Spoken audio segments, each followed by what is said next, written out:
YouTube. Hope you. Oh yes, it's terrific to be on YouTube, I have to say, because I've found it to be innovating almost.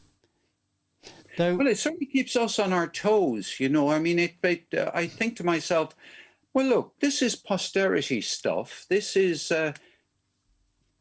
however amusing it is, and it is amusing at times, very amusing at times. yes, It's kept, and it's not lost. yeah, And yeah. And I don't know whether people actually go back and look at the stream after the date. well, I was looking at Ralph C. Smedley's original videos that he made of himself speaking in Toastmasters, the ones with the ancient film crews that he did it with, and they're quite well worth watching, Yes. Moira. Right, well, folks, we don't have Ted Benafi today. He's somewhere in the middle of nowhere with no internet connection, so he can't join us. Well, he may join us later, you never know. So it's going to be down to us to hold the fort, and we're all ready to go, I think. Let's see if Audacity is ready. Oh, Audacity is not showing. Bear with me 1 second whilst I make sure that Audacity can be seen. Dum-de-dum, Audacity, Talk Show for Talkers, that should be it. There we go. So there's Audacity all keyed up. And I knew I'd done something wrong there. I'm going to have to make that window a bit smaller to fit so you can see. It's better. Right, Paul, are you on site? I need to see the... Where have I put... Oh, there it is. There it is. Good. If you saw my screen, there are so many windows open now that it's, yes, difficult to see. Okay, let's start. Now, you opened your mouth and you stopped, so I paused. Oh, I often do that. Do you? I see. My brain works in fits and starts. Really? Okay. Well, let's hope you don't have too many fits. Yes, I'm going to start lots of starts. I got to start this brain. I just flip the switch. Okay, I'm ready and absolutely shooting to go. Are we going to start recording the Talk Show for Talkers on irishtalkers.com? We are indeed. Welcome, Toastmasters, would-be Toastmasters, listeners. And why isn't it going? Let's try again. It's not moving. Oh dear, let's try a third time lucky. Welcome, Toastmasters, would-be Toastmasters, listeners and friends. You are very welcome to the Talk Show for Talkers here on irishtalkers.com. Now, what do I have to tell you? Yes, you can find us on Facebook as the Talk Show for Talkers. And of course, our website is irishtalkers.com. And our email address where you can send us your evaluations, your questions, your feedback is info@irishtalkers.com. My name is Moira O'Brien. I'm joined today by the prolific Paul O'Mahony. Paul, you're very welcome. Well, thank you very much, Moira, and thank you very much, listeners. We're getting an increasing number of listeners, and we're very privileged to have you in particular on the show with us today. This is very true. I'm glad to say that our listenership, well, I don't know, we're up to nearly 50,000 listens on our channel, which is really very, very, very heartwarming. We have a decent show for you today. Well, we always have decent shows, but today is going to be just Paul. Sorry, Moira, to be decent is to have clothing on, is it not? Well, if you take that particular view of the word, then of course. But are we going to get into semantics? An indecent show, would that be... I'm being a grammarian now when I'm talking about decency, but you're being a semanticist, if there's such a word. Sorry. Semantics is the art of language? I don't know. But anyway, you're being semantical. It's a bit of an insult to call somebody semantic, but we better move on. We had yes. Indeed. We are moving on. Now, what do we have on the show this week? As you know, we have 4 segments to our show. Today is, well, it's just a bit of chatter really, isn't it? But we have a word of the week and we have a thought for the week. In part 2, which is tomorrow, we'll be bringing you an audio from no other than Mr. Edward Gates. Edward Gates? I guess he's Edward. Anyway, no, not.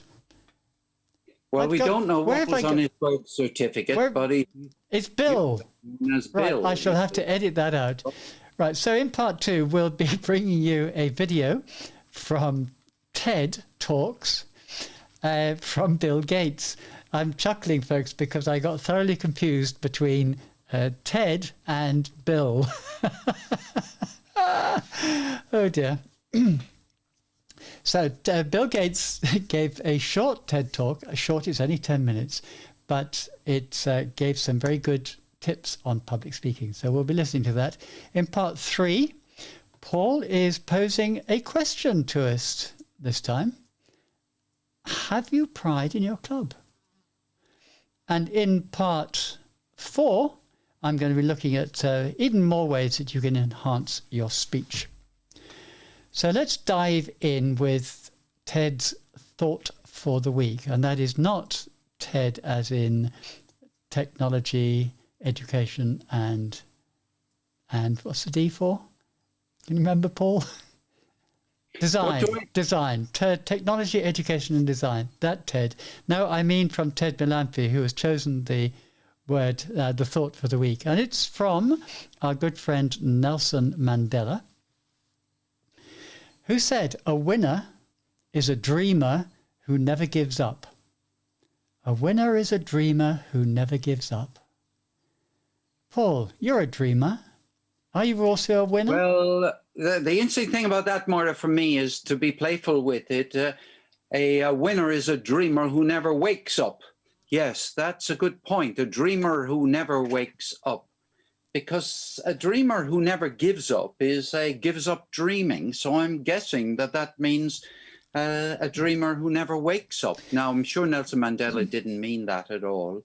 And it meant somebody who had a vision that they were hoping to realize, and somebody who had, in Martin Luther King's words, "I had a dream." So if we take Martin Luther King's words, "I had a dream," and we say that Martin Luther King was a winner, it meant that he was a dreamer who never gave up. Persistence, stamina, yes, even longevity. Well, Paul, obviously what you were doing there was taking the word dreamer literally, that someone who is asleep and dreams, as I did last night.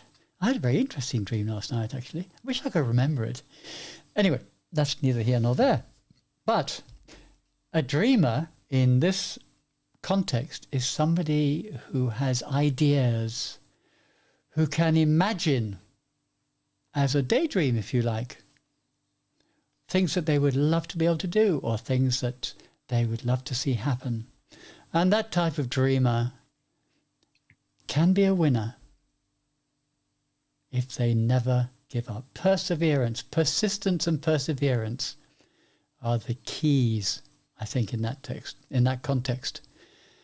So I think Paul, it also elevates the idea of somebody who never gives up to the status of somebody who maintains an effort, sometimes called a trier. He's a real stayer, a real trier.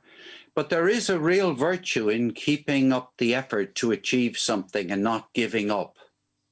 Mm-hmm.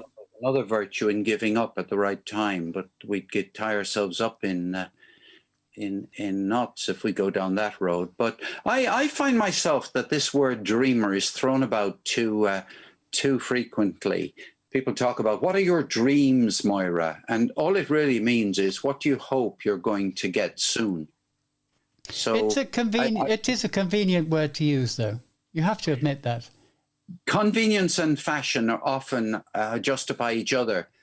Yes, I can see the point. But if somebody says, what kind of a holiday do you dream of, Moira? It's ambiguous because it's either, Yes, a but complete fantasy. that's a context in which I wouldn't dream of dreaming. Sorry, that slipped out. I wouldn't dream of. Oh, I can't get over that, can I? You see, that's how we use the word dream. It's Yes. it's not a literal.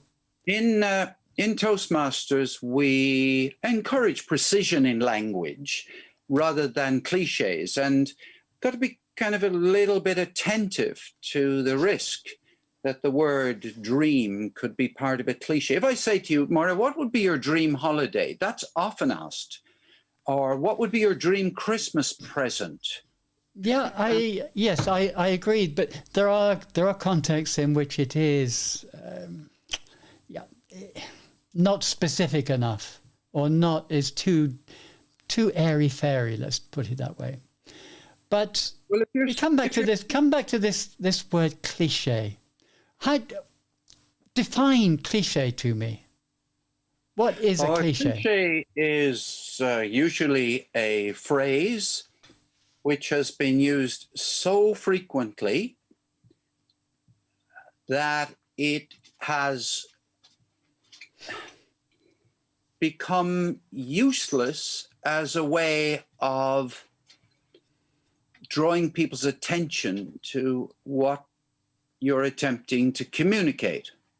Okay, now I take that. That's far enough. You don't need to go into more detail. That's a good enough explanation. But when does it become?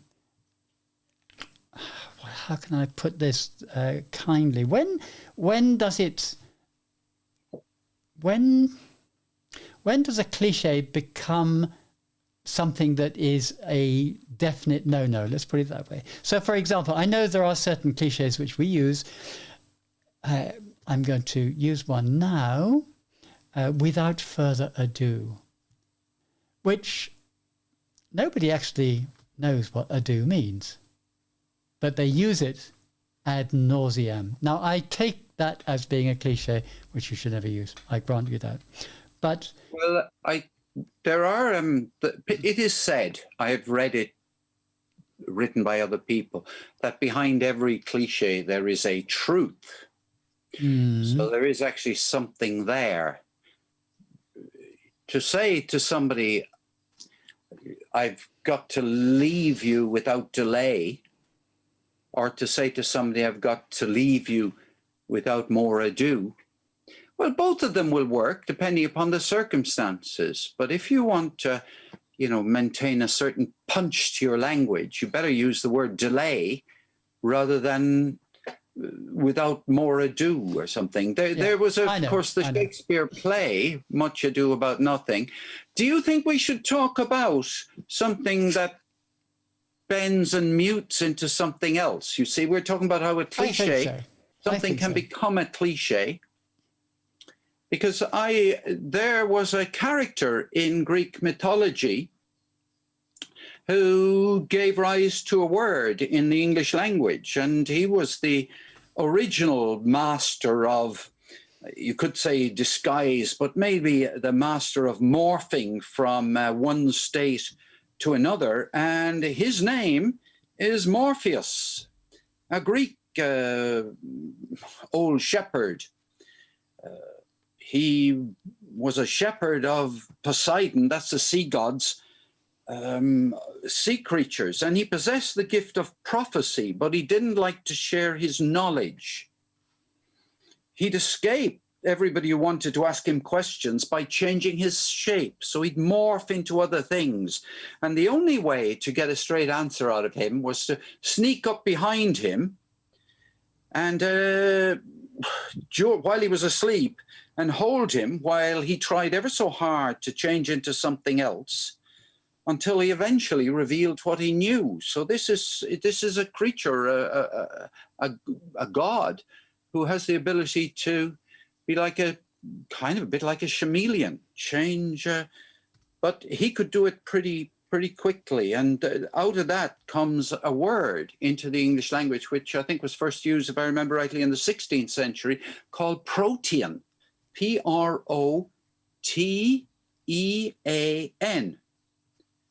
Protean. And it means something that's is changeable, mutable, adaptable, variable. And you can say that we're in a protean situation where any number of different things could happen. You can also, to a certain extent, call an individual a protean. Now, it's not a word that you would come across very frequently. The reason I'm bringing it into today is that the chief medical officer, if that's his title in the United States, referred to the COVID-19 virus as a protean virus. Now, if you think, and this is what he said this a few days ago, and of course, hardly anybody listening to him had a clue what he meant. But of course, this is a virus which has the ability to morph. So it'll actually be very, very hard to tie down, as Proteus was. So it's a good word to know, not just useful for Scrabble, but you can actually say, now that you've heard it on Talk Show for Talkers, as Dr. I wish I could remember his name, said the virus is protean, and I'm inclined to agree with him. It's and we do need to bear the words of or the behavior of Proteus in mind as we're dealing with this new situation, as we go to change the arrangements for our club. We need to be adaptable. Paul, on that note, I shall morph. No, you've got me going. I shall, is there a verb? To no. protean, what is it? There isn't. So we have to go back to morph. We'll end this segment and invite you to join us again tomorrow, when we'll be bringing you the words of wisdom from Bill Gates. I'll see you then. Moira, you can always say I will send you to the naughty corner now, Paul, while we end this show. Yeah. We did waffle on a bit, I know, but it was quite an interesting conversation. I don't think I might cut a little bit out of it, but not much. Well, let's hope that the real judges are the judges. I also want to say interesting things myself, but I'm particularly interested in what listeners would have to say. Yeah, indeed. Now, are we going to? Have you listened to this? I haven't, but no, I haven't, and I'd like to hear it. Yeah. I really would. It's about 10 minutes long, It's 10 minutes long, yeah. Let me just do the Audacity bit.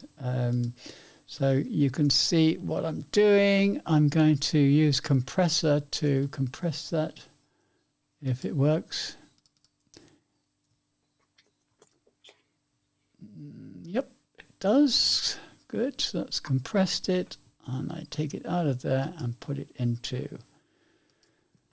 as a separate piece into there. Okay, so that's sorted the technicals, more or less.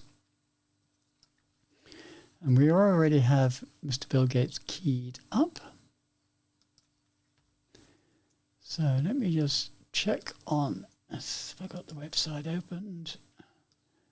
I really need... But it's certainly an interesting thing. Bill Gates talking about the 10 or 12 key points about making a speech.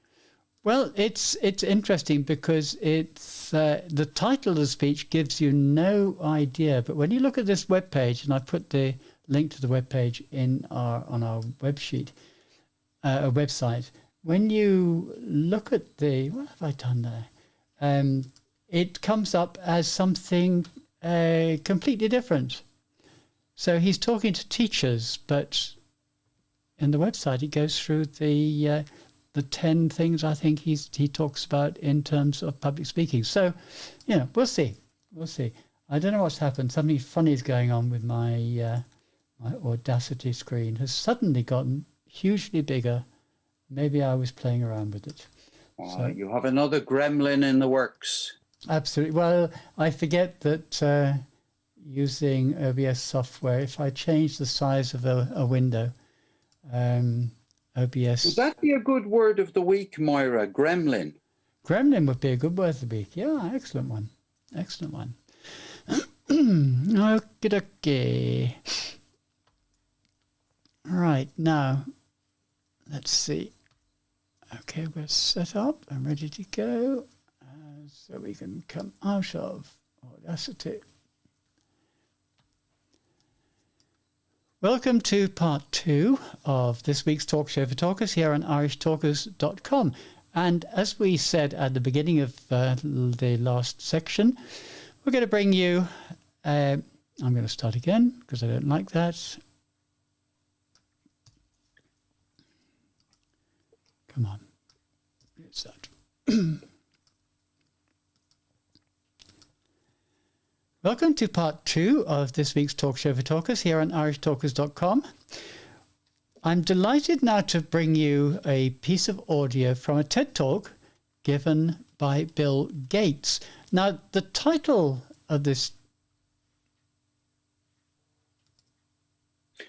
You were stopping me for some reason? Ted Melanfi, excuse me. Oh, okay. Okay. Hello, Ted. Mr. O'Malley, how are you? We're in the middle of recording the Talk Show for Talkers. Paul, microphone apologies. You know what happened to me? No. I fell asleep. Are you... Do you... Okay, do you want to be awake and come in on Zoom and do the rest of the show with us? No, carry on, Paul. So you're into it. You're well into it. No, my apologies about that. I got up this morning at 4 o'clock, you see, and I said I must get ready for the talk show for the show now. And about 3 o'clock, I stay down in the bed. No, I'm after waking up. Well, Ted, you can watch us on YouTube instead, because we are live. Yeah, we're live on YouTube. I tried that, so I go on YouTube. Sorry Yeah, about that. I didn't have to sleep. and you can send in live comments as well. Okay, well look, talk to you. I'll talk to you later. Yeah, okay, I'll talk to you later. Okay. Sorry about that, Don't worry. Okay, bye. Bye. Cheers. Oh dear, that was funny. Yeah. How did you also get on the call? You can make a call via WhatsApp to 2 people, can you? No, it's because you had not muted yourself, and therefore... Oh, it appeared on my screen. 3 images on my screen. Did it? Yeah. Now, you can have 3 people on a WhatsApp call, I've discovered. I've never actually tried it, but it does... Well, I only looked at Ted. Maybe it was just your still image, but there were definitely 3 images on the phone. Very strange. Well, listeners, if you know the answer to that... I interrupted you at a point, so carry on. You did, and I will start again. Yeah. Because I deleted it. Welcome to part 2 of this week's Talk Show for Talkers here on irishtalkers.com. You're very welcome. I'm glad you came back to listen to what is going to be a very interesting talk from TED. That's Technology, Education and Design, TED Talks, from Bill Gates. Now, the title of this piece is something like, and I'm going to have to look it up now, so bear with me because I had closed the page down. Of course, I can't find it now, so I shall have to edit this in later. And let's see, I've got it here. Dum-de-dum. I'm waffling, of course, and I'm going to edit this out of the recording. But it is entitled, Teachers Need Real Feedback. But in point of fact, this is a 10-minute talk which tells you everything you need to know about presenting. At least that's according to the website from which we got this particular link. It's inc.com/Justin Bariso. So we'll take his word for it, and we'll listen to it now. Okay. A lot of editing to do in that. But I don't mind. Sure, look, you've got nothing else to do in life other than edit audio, Moira. I know. It takes me hours and hours and hours to edit out all my fluffs, let alone anybody else's. Okie dokie, let's have a little listen then to... It doesn't matter whether you're a basketball player, a tennis player, a gymnast, or a bridge player.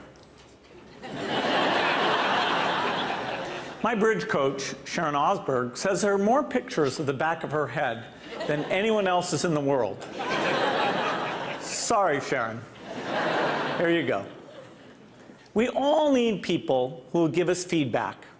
That's how we improve. Unfortunately, there's one group of people who get almost no systematic feedback to help them do their jobs better.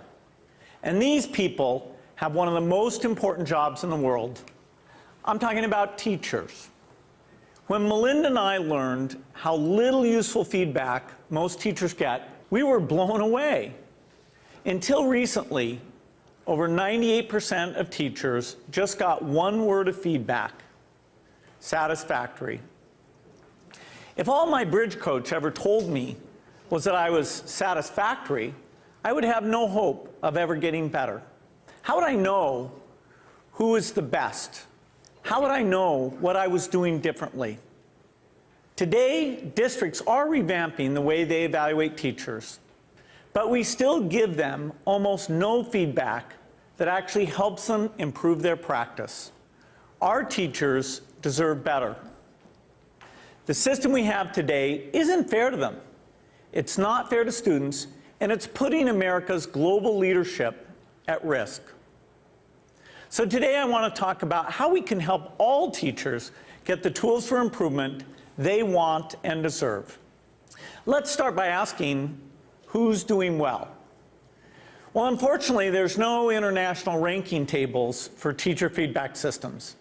So I looked at the countries whose students perform well academically and looked at what they're doing to help their teachers improve. Consider the rankings for reading proficiency. The US isn't #1. We're not even in the top 10. We're tied for 15th with Iceland and Poland. Now, out of all the places that do better than the US in reading, how many of them have a formal system for helping teachers improve? 11 out of 14. The US is tied for 15th in reading, but we're 23rd in science and 31st in math. So there's really only one area where we're near the top, and that's in failing to give our teachers the help they need to develop their skills. Let's look at the best academic performer, the province of Shanghai, China. Now, they rank #1 across the board in reading, math, and science. And one of the keys to Shanghai's incredible success is the way they help teachers keep improving. They make sure that younger teachers get a chance to watch master teachers at work. They have weekly study groups where teachers get together and talk about what's working. They even require each teacher to observe and give feedback to their colleagues. You might ask, why is a system like this so important? It's because there's so much variation in the teaching profession. Some teachers are far more effective than others. In fact, there are teachers throughout the country who are helping their students make extraordinary gains. If today's average teacher could become as good as those teachers, our students would be blowing away the rest of the world. So we need a system that helps all our teachers be as good as the best. What would that system look like? Well, to find out, our foundation has been working with 3,000 teachers in districts across the country on a project called Measures of Effective Teaching. We had observers watch videos of teachers in the classroom and rate how they did on a range of practices. For example, did they ask their students challenging questions? Did they find multiple ways to explain an idea? We also had students fill out surveys with questions like, does your teacher know when the class understands a lesson? Do you learn to correct your mistakes? And what we found is very exciting. First, the teachers who did well on these observations had far better student outcomes. So it tells us we're asking the right questions.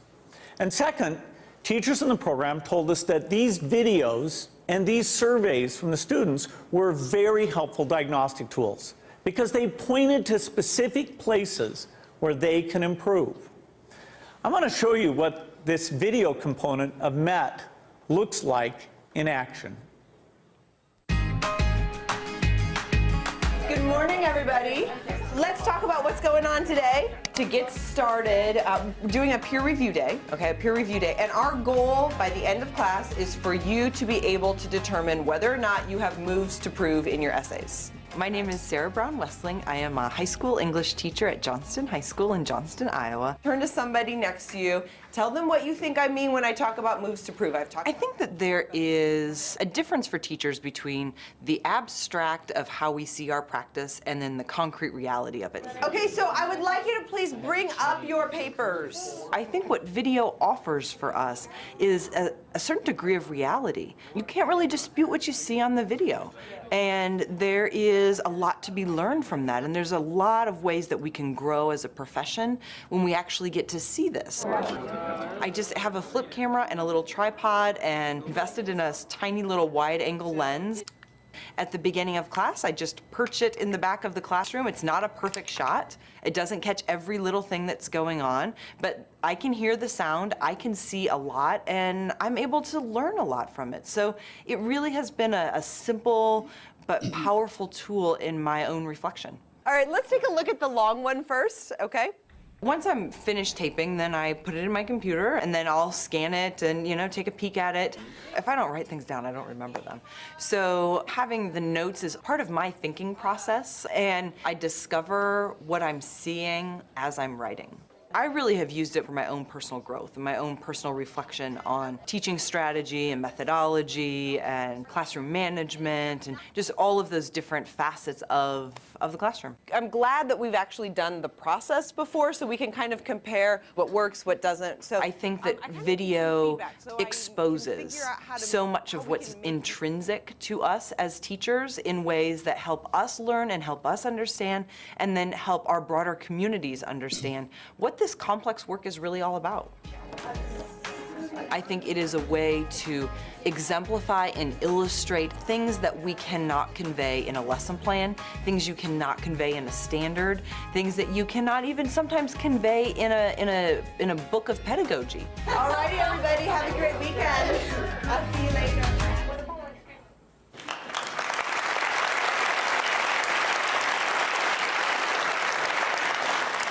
One day, we'd like every classroom in America to look something like that. But we still have more work to do. Diagnosing areas where a teacher needs to improve is only half the battle. We also have to give them the tools they need to act on the diagnosis. If you learn that you need to improve the way you teach fractions, you should be able to watch a video of the best person in the world teaching fractions. So building this complete teacher feedback and improvement system won't be easy. For example, I know some teachers aren't immediately comfortable with the idea of a camera in the classroom. That's understandable. But our experience with MET suggests that if teachers manage the process, if they collect video in their own classrooms and they pick the lessons they want to submit, a lot of them will be eager to participate. Building this system will also require a considerable investment. Our foundation estimates that it could cost up to $5 billion. Now that's a big number, but to put it in perspective, it's less than 2% of what we spend every year on teachers' salaries. The impact for teachers would be phenomenal. We would finally have a way to give them feedback as well as the means to act on it. But this system would have an even more important benefit for our country. It would put us on a path to making sure all our students get a great education, find a career that's fulfilling and rewarding, and have a chance to live out their dreams. This wouldn't just make us a more successful country, it would also make us a more fair and just one too. I'm excited about the opportunity to give all our teachers the support they want and deserve. I hope you are too. Thank you. Join us again tomorrow when Paul will be... Oops. Yeah, I'd already pre-recorded the ending. Now, I think we need to give a little bit of background and information as to how to listen to that, because I think, I don't know, Paul, you haven't looked at the webpage where this was. Let me share it with you in the chat or in WhatsApp. What's easier for you? Are you recording this, Moira? No. I have a couple of observations I'd like to make about it. We're not recorded yet, but what I want you to do is I want you to open the website, because I want you to see where this guy thinks the learning comes from listening to that particular episode. And what I'm going to recommend, and I'll go back and edit the opening introduction to this, is to say, open up this website before you listen to the podcast, and then read what it says, because this website goes through and it comments on various aspects of Bill Gates's presentation to demonstrate various skills. So, for example, grab their attention, use gestures, be enthusiastic, ask effective questions, pause, no death by PowerPoint, sense stress. I think by stress he means emphasis. Cite examples, use your conclusion to motivate, and 10th item, be yourself. And he points to specific parts in the presentation. It looks like a very fine article. It's and it is worth giving some reference to it. I have a point I want to make about it. Okay, well let's go on back on air. So just bear with me for a second whilst I get organized. Okay. Paul, you have some comments to make on this. Yes, Moira, you and I have already discussed in the background the value of having a look at effectively the blog post that introduces this TED Talk or analyzes it. But there was one big thing that struck me listening to it, and it was in terms of Ralph C. Smedley's method of working, which has been so successful down the years. And when Ralph C. Smedley began in working out how is it possible to help people to become better communicators, and through being better communicators, be more influential in society, he didn't have the tools many of the tools that we have today. He didn't have video.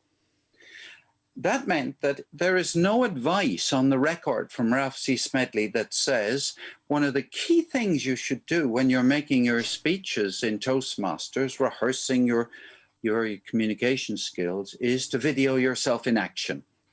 And that enables you then to look it back over it, notice what you did, compare it with what you had hoped to do, and so on. Also, you didn't have examples to show people on video of the best speakers in the world. Now, we have both of those things today, and I guess what this has made me think about, and it's a topic for another discussion, I think, on another day, is if Toastmasters was being started today, what would Ralph C. Smedley have to say about the use of video? An interesting point. I'm pretty sure he would say, as most of my mentors, or all of my mentors have said, record yourself, video yourself, play it back and learn. And in fact, if you record every single presentation that you do, not just your rehearsals, but record your actual presentation, you will learn so much more about how you can present, how you can be a better presenter. There is no better way, in my opinion. It's even more important than listening to the evaluations of your peers. Your own evaluations of yourself can be far more powerful. And there's no doubt in my mind that it would speed up the learning. And that's the key thing. When in Toastmasters, we go along to weekly or fortnightly club meetings, people make progress, we all get better. And that's absolutely true. Very few people don't get better. But it takes quite a long time. And if people videoed themselves in action and took the trouble to look back over it, and especially look back over it with another person, there would be a lot faster development, I think. Yeah, I think so. On that brief note, we will bring this section to a close, and we look forward to seeing you tomorrow when Paul will be asking a question. And it's something along the lines of, do you value your club? We'll see you then. Something along the lines of, I do come up with the most stupid ways of saying things, but there we are. So I can actually delete my pre-recorded version. We no longer need it. Let's go back to Audacity just to make sure that you understand that I am actually doing things. I'm not just waffling in the background, talking to myself as I do when I'm doing these things. I am actually manipulating Audacity to do more or less what I want it to do. But this, of course, is only part of the story because I will be editing in detail after the show. Okay. So we are now ready to go and record part 3. Welcome back to part 3 of this week's Talk Show for Talkers here on irishtalkers.com.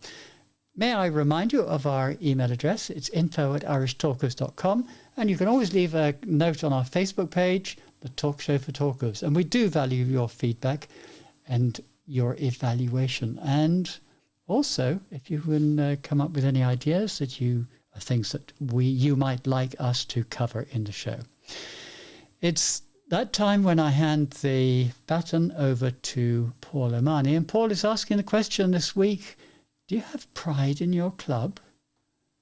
Do you, Paul? Well, let me start off, listeners, with asking you, have you heard in Toastmasters the phrase club excellence? Has that come across your ears? Have you heard the phrase club quality? And have you heard the phrase moments of truth? I think it's highly likely that as Toastmasters, especially if you're a club officer and you've been to club officer training, you will have heard those phrases, and the president of the club will be particularly familiar with them. And all experienced members of Toastmasters will have come across that terminology. Also in District 71 this year, Jared Mannix, who's the district director, has communicated that the number one thing that he wants to be promoted within the district is a Toastmasters promise. Now, what is the key to club excellence, club quality, and getting all the moments of truth right?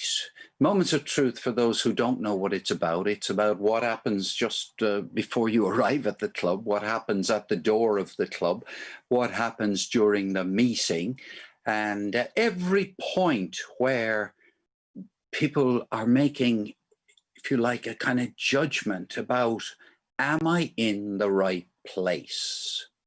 Is this going to be a good experience? Has this been a good experience? Is this club being run well? Those sort of things influence whether a new member, a potential new member joins, or whether they don't, and whether existing members stay or go. What would be the best way of approaching this whole complicated question about club excellence? Because there's so many different parts to it.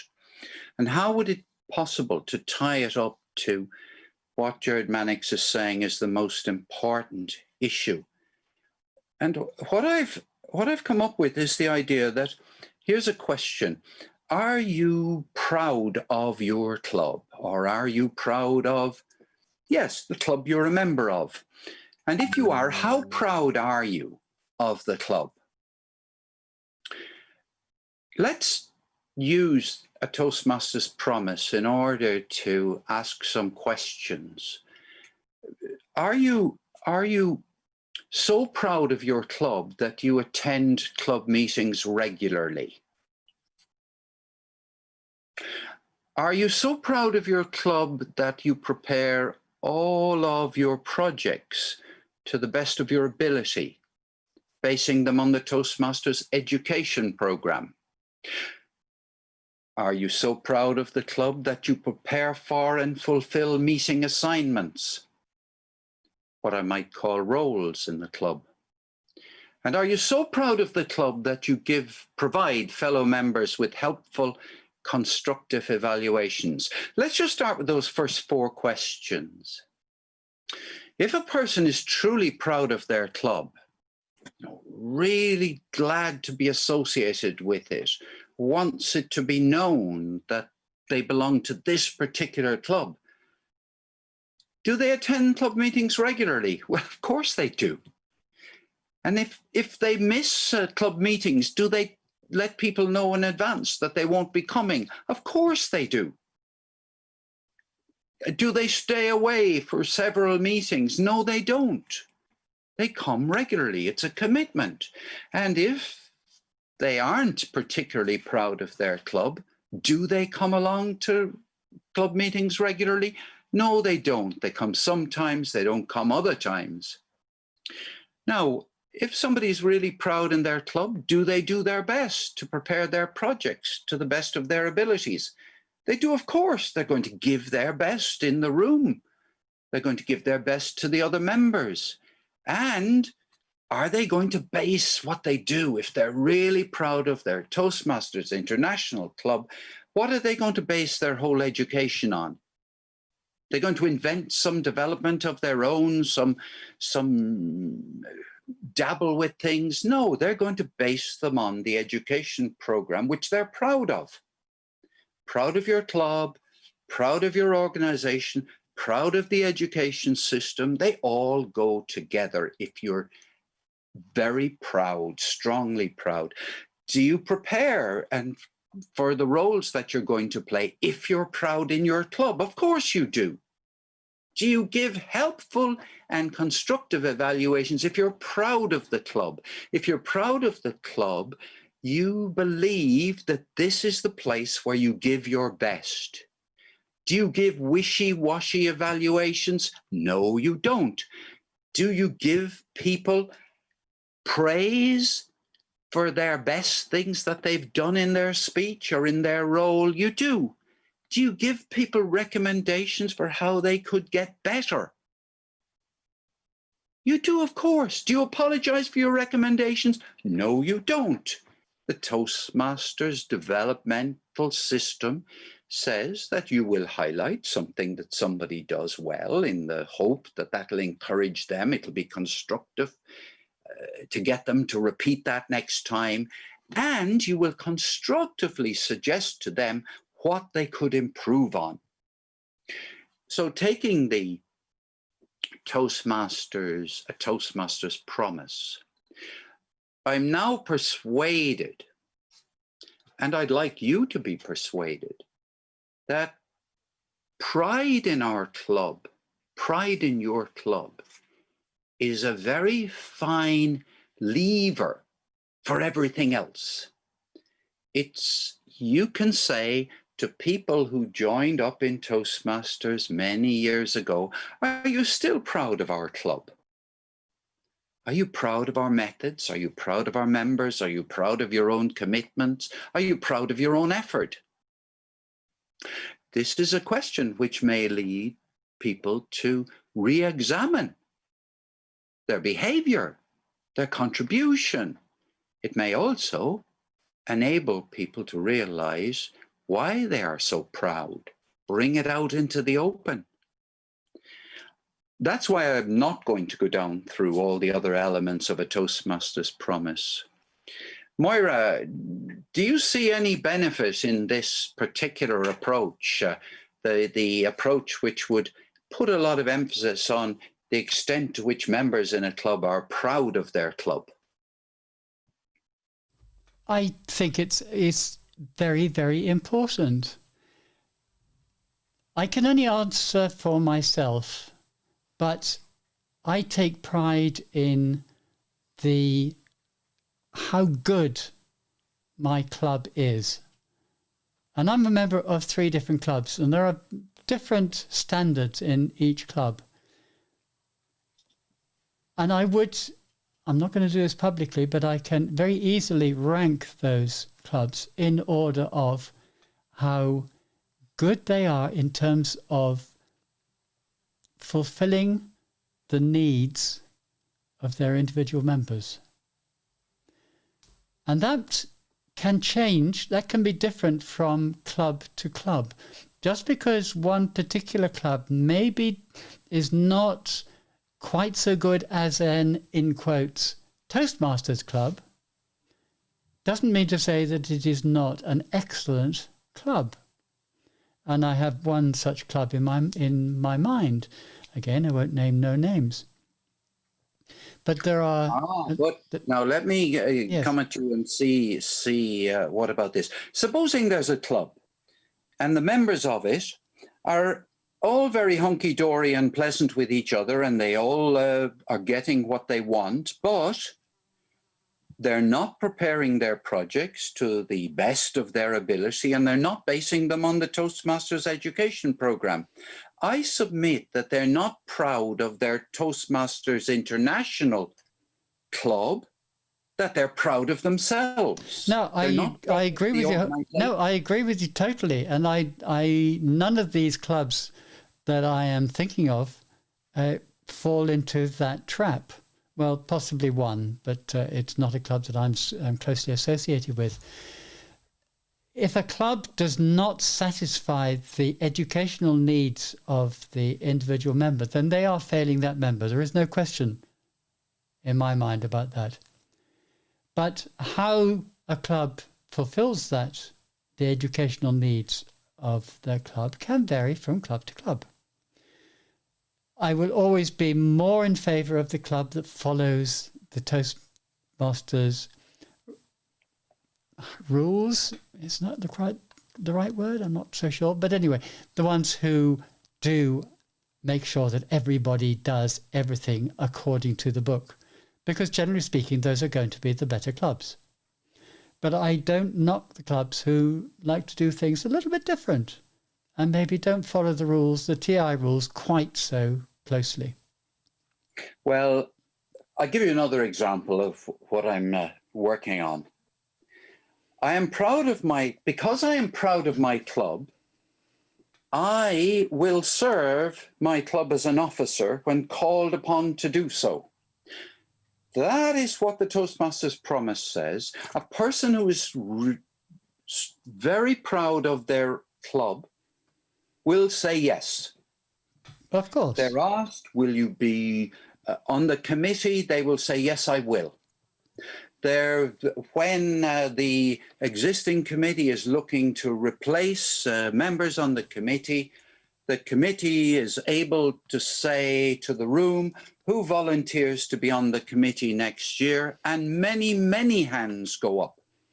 Or else, if very few hands go up, the committee can say, well, we've decided to ask Mary, John, Henry, and Joyce to make up the committee for next year. And Mary, John, Henry, and Joyce say, well, I've already promised to serve as an officer when called upon to do so. We've got a great club. I want to serve the club. I say yes.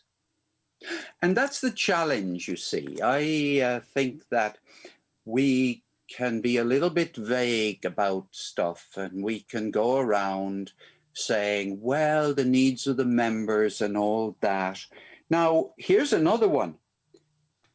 Bring guests to club meetings so they can see the benefits that membership offers.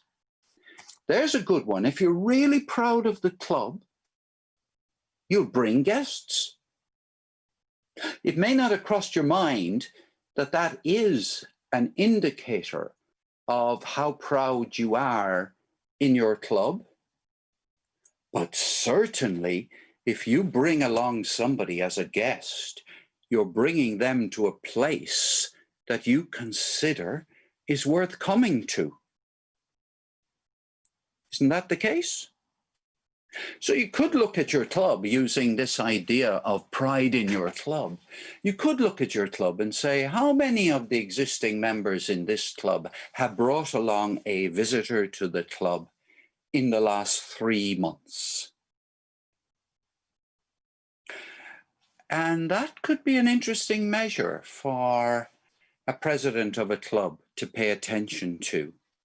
Especially if a president of a club was intending to use this, a Toastmasters promise connected with the idea of pride in your club, in order to bring the club on the road towards excellence. I am beginning to think that if the members of a club really are proud of their Toastmasters International Club, they're going to improve the club all the time. They're going to work for that. They're going to make sure that new people are coming to club meetings. But if they're sitting back there and they're not doing anything about the values in action, they're saying, yes, I promise to do all these things, but they're not demonstrating their pride by action, there is improvement to be made, isn't there? There's more work to be done.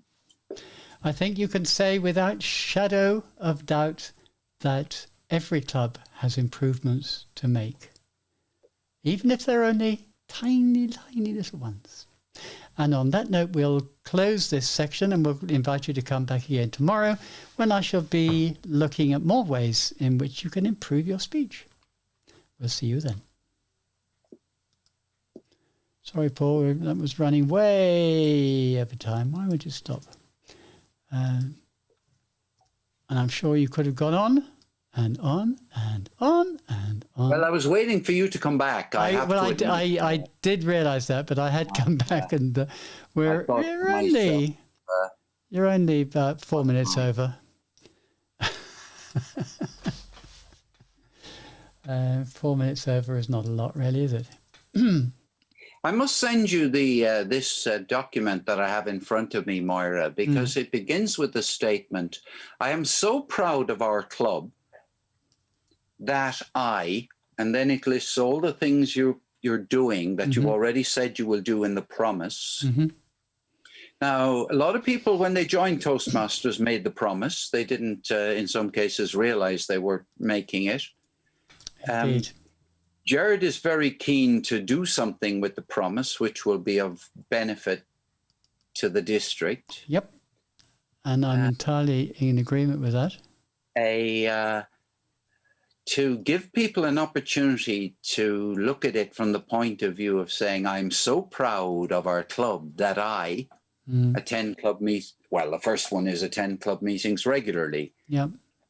That's very relevant to people who have only come to 2 or 3 club meetings out of the last 6 or 7. Yes. They're not proud in their club, not proud of their club. And the question then is, how many members in the club are proud of the club? And if they are not, what can the club do about it? I don't know that pride is quite the right word, but I'll tell you the word that it is apt, and that is commitment.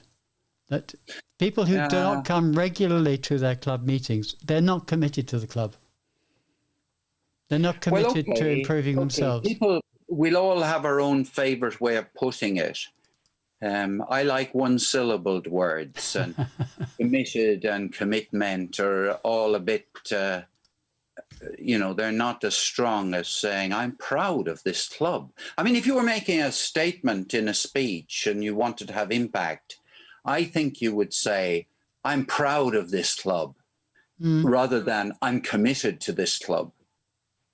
I might be wrong, but I think... I don't know. Anyway, let's see. I've brought Audacity up to speed, I think, as much as I'm going to. Anyway, we finished that section, haven't we? We're going on to the next one. We're going on to final section. So would you like to bring us back in? Yeah, I will, but just let me let the dog out. Okay. 1 second. Come on, Louis. Come on. One of the beauties of doing these shows live on YouTube is that we have to concentrate on what we're doing, and things happen. Like I just had a phone call which I had to take because it was a second call from that particular location, and I'd missed the first call, so I needed to take this one. And Paul having to take his dog out. Well, my dog, where is my dog? I didn't even know where my dog is. He's not in view, but I have the door wide open so he can come and go as he pleases. And my kitten is in the dog's bed, as she should be. So how are you all doing out there in YouTube land? I've not been following the studio, so I don't know how many of you are actually listening. In fact, I have no idea at all how many are listening. So maybe I ought to go and have a look at the page and see if there are any comments. It's, I'm afraid, been somewhat remiss of me not to keep an eye on the comments. Stream Now Classic.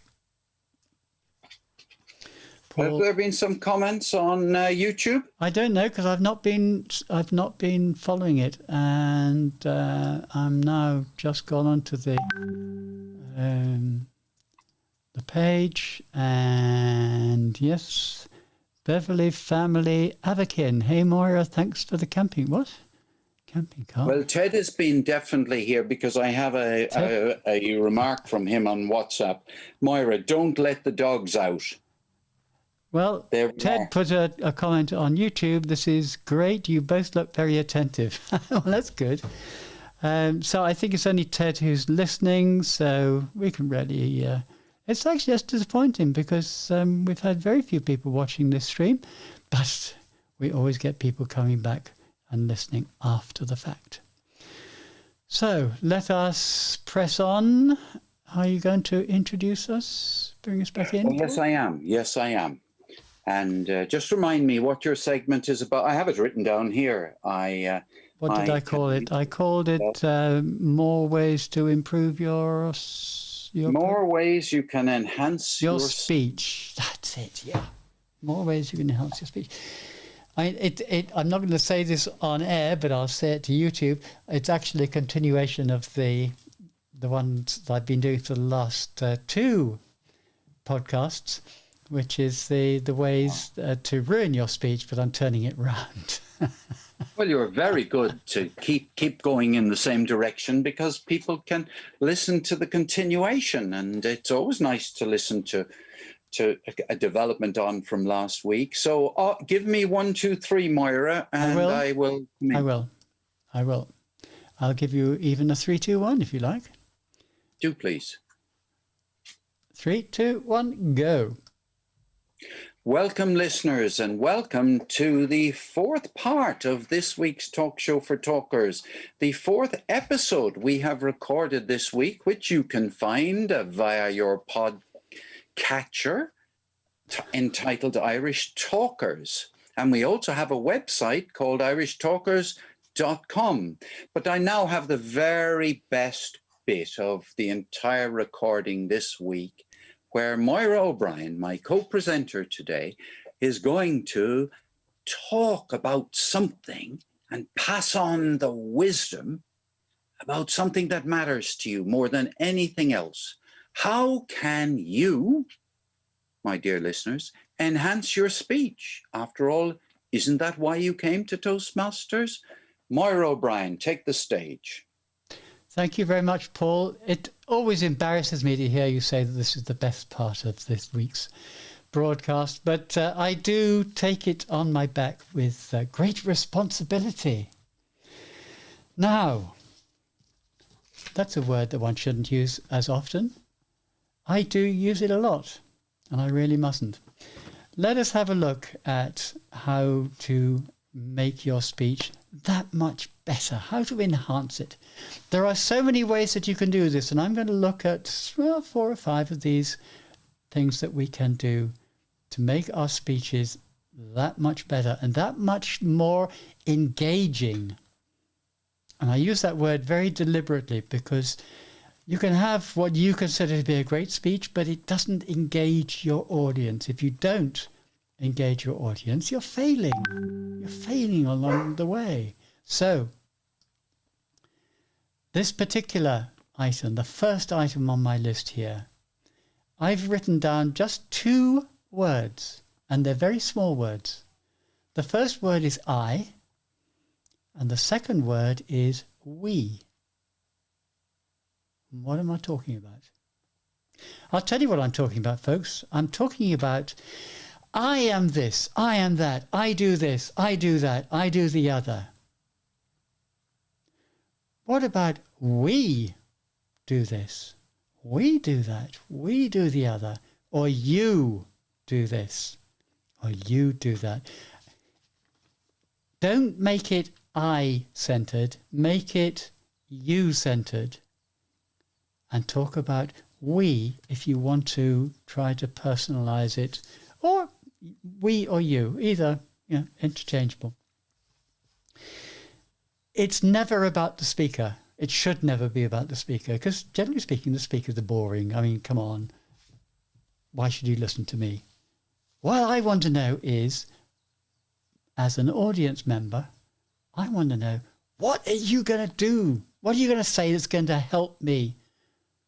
What are you going to say that is going to make my life better?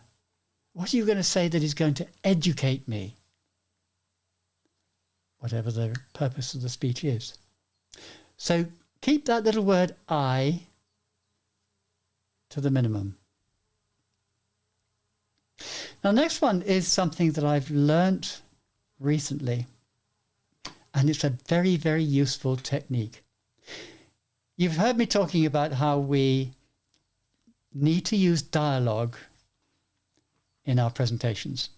So instead of describing the person said something about this, that, or the other, instead of doing that, we say the person said, and we say whatever something or other is in that person's voice.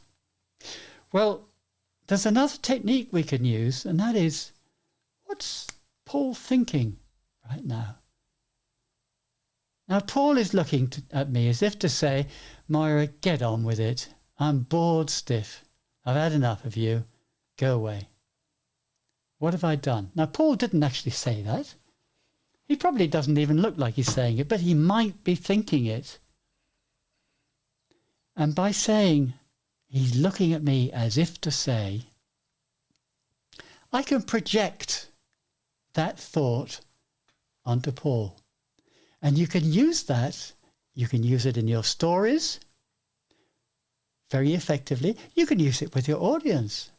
You can say to your audience, you're looking at me as if to say, Moira, get on with it. Oh, whatever it happens to be. It's a really useful technique. Don't overdo it, though. That's the only thing I would say. One can always overdo any of these techniques. Next on my list, I've written 3 words down here. I've written down speaking, writing, reading. A lot of people, especially in the earlier days... Sorry. Excuse me, Moira, just one point. Yes? I know you're an accountant, but if my memory serves me right, you said I've written 2 words down here. Speaking, No, writing. I said 3.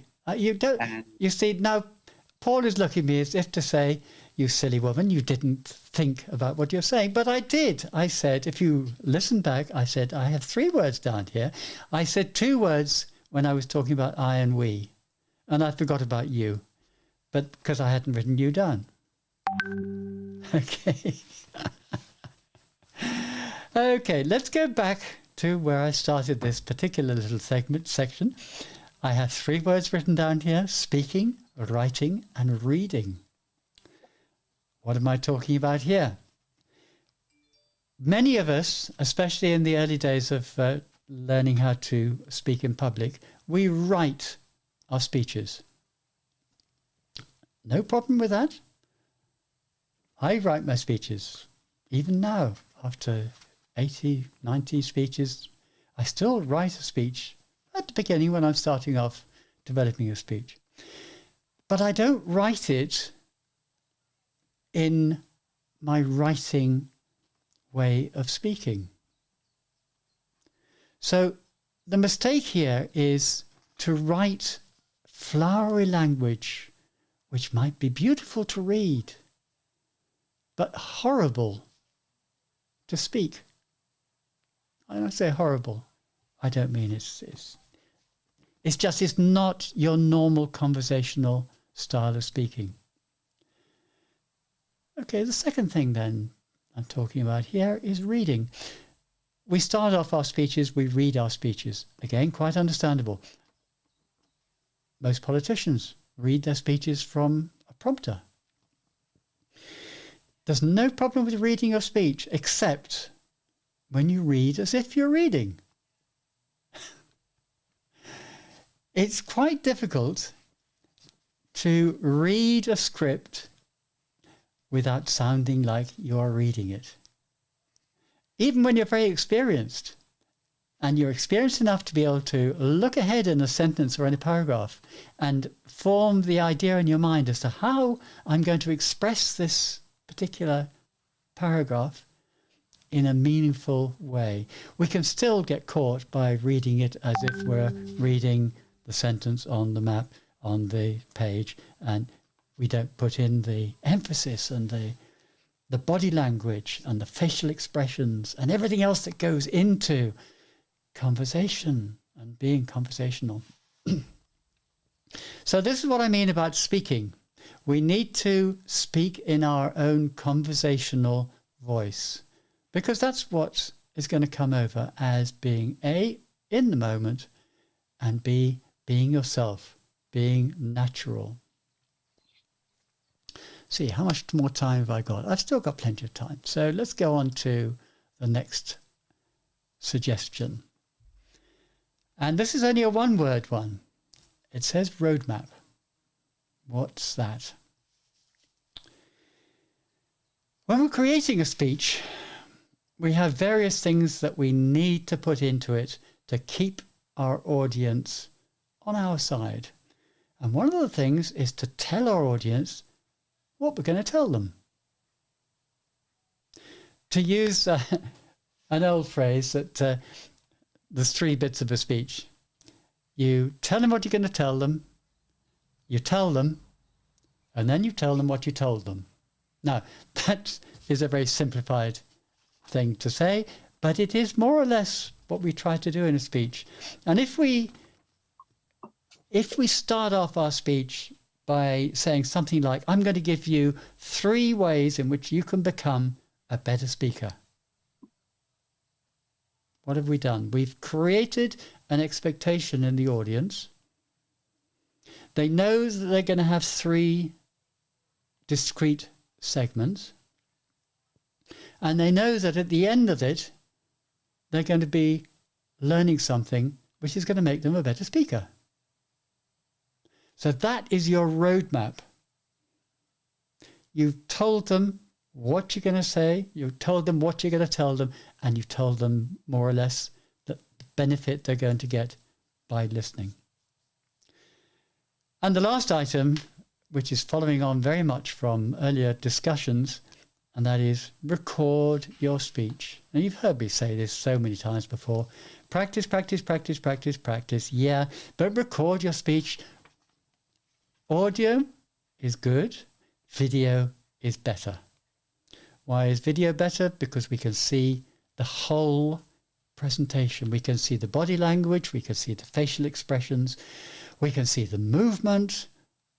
We can self-analyze and critique ourselves to become a better speaker.